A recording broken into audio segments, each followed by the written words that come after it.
এণ্ডক চাই থকাৰ বাবে ধন্যবাদ ষ্টুডিঅ'ত মই নিজৰা দিব লাইছো এই মুহূৰ্তৰ এক অত্যন্ত গুৰুত্বপূৰ্ণ খবৰ নিপকুৰ বিৰুদ্ধে যুদ্ধ ঘোষণা কৰিছে বীৰ লাচিত থানাই লখিমপুৰত গৈ সিংখল চলিহাই উদ্দাক্ত ভাষণ কৰিছে ইয়াত নিপকুৰ গুন্দামি নচলিব ইয়াত নিপকুৰ ভণ্ডামি নচলিব নিপকুৰ অফিচাৰক জেললৈ পঠিওৱাৰ হুংকাৰ প্ৰদান কৰিছে সিংখল চলিহাই সবিশেষ জনাবলৈ যত্ন কৰি আছে নিটক চাই থকা প্ৰতিগৰাকী দৰ্শকক জনাবলৈ যত্ন কৰিছে এই মুহূৰ্তৰ এক অত্যন্ত গুৰুত্বপূৰ্ণ খবৰ 10-15 লাখ টকা ধাৰলৈ লৈ বনোৱা ঘৰ নিপকুৰ বাবে ধ্বংস হৈ গৈছে খিলঞ্জিয়াৰ চকুলো একমাত্ৰ কাৰণ হৈছে নিপকুৰ বিৰুদ্ধে যুদ্ধ ঘোষণা বীৰ লাচিত থানাৰ নিপকুৰ অফিচলৈ গৈ আমি চাহ চিংৰা খাবলৈ নেযাওঁ নিপকুৰ ভণ্ডামি আৰু নিপকুৰ গুন্দামি ইয়াত চলিবলৈ দিয়া নহব লখিমপুৰলৈ আহি নিপকুৰ বিষয়াক জেললৈ পঠিওৱাৰ হুংকাৰ প্ৰদান কৰিছে সিংখল চলিহাই জনাবলৈ যত্ন কৰিছো এই মুহূৰ্তৰ এক অত্যন্ত গুৰুত্বপূৰ্ণ খবৰ 10-15 লাখ টকা ধাৰলৈ লৈ বনোৱা ঘৰ নিপকুৰ বাবে ধ্বংস হৈ গৈছে বুলি সিংখল চলিহাই হুংকাৰ প্ৰদান কৰিছে খিলঞ্জিয়াৰ চকু পানী একমাত্ৰ কাৰণ হৈছে নিপকুৰ বিৰুদ্ধে যুদ্ধ ঘোষণা কৰিছে বীৰ লাচিত থানাই নিপকুৰ অফিচলৈ গৈ আমি চাহ চিংৰা খাবলৈ নেযাওঁ নিপকুৰ গুন্দামি নিপকুৰ ভণ্ডামি আমি ইয়াত চলিবলৈ দিয়া নহব বুলি হুংকাৰ প্ৰদান কৰিছে সিংখল চলিহাই লখিমপুৰলৈ আহি নিপকুৰ বিষয়বাবীয়াক জেললৈ পঠিওৱাৰ হুংকাৰ প্ৰদান কৰিছে সিংখল চলিহাই খিলঞ্জিয়াৰ চকু পানী একমাত্ৰ কাৰণ হৈছে নিপকুৰ বিৰুদ্ধে যুদ্ধ ঘোষণা কৰিছে এতিয়া বীৰ লাচিত থানাৰ নেতাই নিপকুৰ অফিচলৈ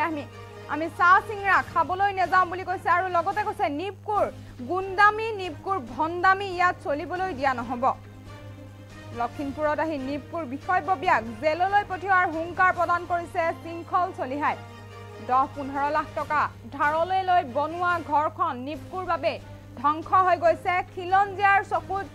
চকুলো একমাত্ৰ কাৰণ হৈছে নিপকুৰ বিৰুদ্ধে এবাৰ যুদ্ধ ঘোষণা কৰিছে বীৰ লাচিত থানাৰ তৰফৰ পৰা নিপকুৰ অফিচলৈ গৈ আমি চাহ চিংৰা খাবলৈ নেযাওঁ নিপকুৰ গুন্দামি নিপকুৰ ভণ্ডামি লখিমপুৰত চলিবলৈ দিয়া নহব আৰু লখিমপুৰত আহি নিপকুৰ বিষয়ববীয়াক জেললৈ পঠিওৱাৰ হুংকাৰ প্ৰদান কৰিছে সিংখল চলিহাই আমাৰ হাতত এই মুহূৰ্তত মন্তব্য আছে আমি প্ৰথমে মন্তব্য শুনাই ল'ব বিচাৰিছো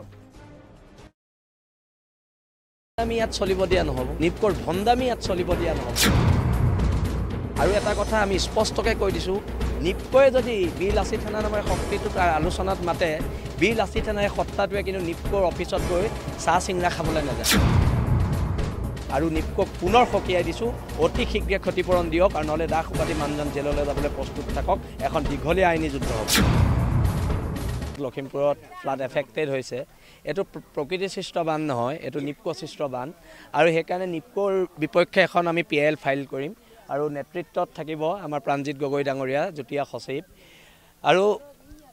লগত লখিমপুৰ জিলা সমিতিয়ে সহযোগ কৰিব আৰু নিপকুৰ এই দাস উপাধিৰ এই মানুহজনৰ বিৰুদ্ধে আইনী ব্যৱস্থা লোৱা হ'ব আৰু নিপকুৰ ক্ষতিপূৰণ দিব লাগিব চকচোনে খিলঞ্জিয়া মানুহৰ প্ৰত্যেক খিলঞ্জিয়া মানুহৰ চকু পানী প্ৰত্যেক খিলঞ্জিয়া মানুহৰ চকু পানী তাৰ কাৰণে দায়ী কোন নিপকু আৰু নিপকুৰ গুন্দামি ইয়াত চলিব দিয়া নহ'ব নিপকুৰ ভণ্ডামি ইয়াত চলিব দিয়া নহ'ব আৰু এটা কথা আমি স্পষ্টকৈ কৈ দিছোঁ নিপকুৰে যদি বীৰ লাচিত থানা নামৰ শক্তিটোক আলোচনাত মাতে বীৰ লাচিত থানাৰ সত্তাটোৱে কিন্তু নিপকুৰ অফিচত গৈ চাহ চিংৰা খাবলৈ নাযায় সমস্যাৰ সমাধান কৰিবলৈ যাব আৰু খিলঞ্জিয়া মানুহৰ আমাৰ এই ভূমিপুত্ৰ মিচিং মানুহসকলৰ প্ৰত্যেক ক্ষতিপূৰণ নিপকুৰে দিব লাগিব অন্যথা ইয়াৰ বিৰুদ্ধে খিলঞ্জিয়া মানুহৰ সহযোগত যিখন আন্দোলন হ'ব তাত বীৰ লাচিত থানাই সেনাপতিৰ দৰে থিয় হৈ এই খিলঞ্জিয়া মানুহখিনিৰ পক্ষত আমি থাকিম আৰু নিপকুক পুনৰ সকীয়াই দিছোঁ অতি শীঘ্ৰে ক্ষতিপূৰণ দিয়ক আৰু নহ'লে দাস উপাধি মানুহজন জেললৈ যাবলৈ প্ৰস্তুত থাকক এখন দীঘলীয়া আইনী যুদ্ধ হ'ব তো এটা দেখিছে নিপকুৰ আপুনি কেনেকৈ ক্ষতিগ্ৰস্ত কৰিছে এলেকাসমূহত দল সংগঠন গোটেই লখিমপুৰ ধেমাজি মাজুলীবাসীয়ে প্ৰতিবাদ কৰাৰ পিছতো NSPC কাম আৰম্ভ কৰিছে এই ক্ষেত্ৰত কি নিশ্চয়কৈ এই ক্ষেত্ৰত আলোচনা হ'ব লাগিব এতিয়া গাৰ্ডৱাল বনাব লাগিব